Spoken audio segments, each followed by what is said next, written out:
Hey investors, today we are diving deep into a stock that once ruled the meme world, AMC Entertainment. But here's the big question in 2025. Can AMC actually make a comeback? Or is it just another short-term retail play? In this video, we'll break down AMC's business model, financial fundamentals, strengths and weaknesses, recent developments and analyst upgrades, short-term and long-term investment view, and finally, should you consider buying AMC now? Let's get started. AMC Entertainment is the largest movie theater chain in the world, operating 900 plus theaters, over 10,000 plus screens globally, primarily in North America and Europe. The company earns revenue from movie ticket sales, concessions, food and drinks, licensing, advertising, and theater rentals. Since the pandemic, AMC has tried to reinvent itself, discontinued ticket days, streaming partnerships, hosting live concerts, sporting events, even rerunning classic movies like Clueless, Rocky 4, The Sound of Music. They are not just showing films anymore, they are selling experiences. Let's look at financial and fundamentals. Q1 and estimated Q2 2025.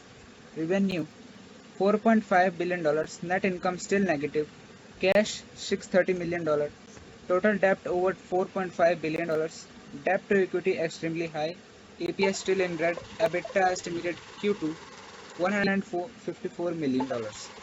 Revenue forecast Q2 $1.33 billion. Key insight AMC is improving operationally but is not yet profitable and remains highly leveraged. Strengths despite challenges, AMC has some real positives.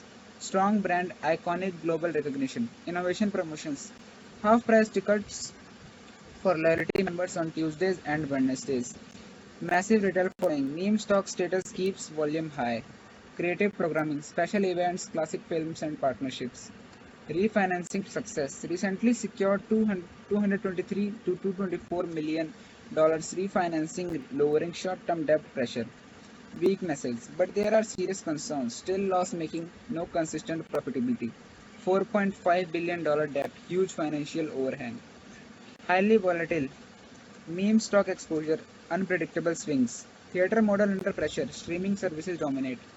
Dilute risk, frequent equity raises dilute long term investors. Let's look at the latest news. Analyst upgrades. Wedbush Securities gave AMC its first buy rating since 2020 with a price target of $4 per share.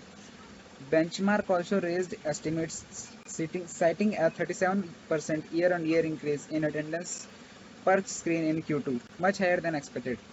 Refinancing deal. AMC completed a 223 to 244 million dollars refinancing package, extending maturities and easing debt pressure. While it helps reduce risk, there is still a risk of dilution for existing shareholders.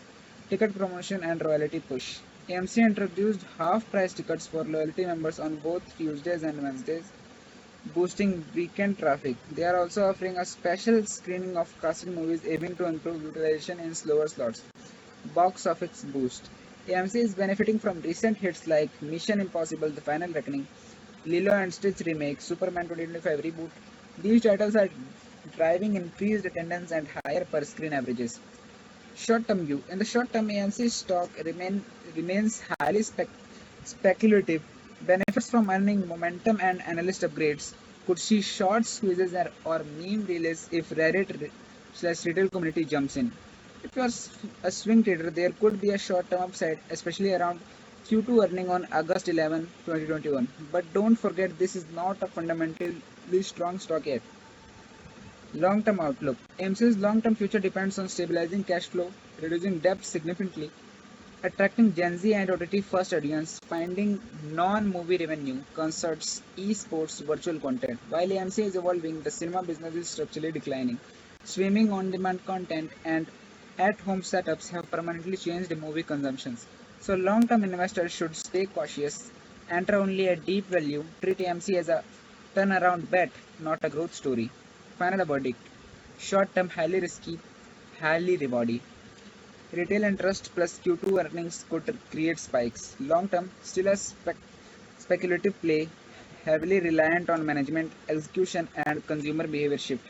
My take AMC is a trader's stock, not an investor's dream, at least not yet. If you are investing, Do it with his eyes wide open and only with a small percentage of your portfolio. If this breakdown helped you, give it a like, subscribe for more real stock analysis, and comment below, do you think AMC will survive the streaming war? Thanks for watching. Until the next time, invest smart, stay sharp, and don't get memed.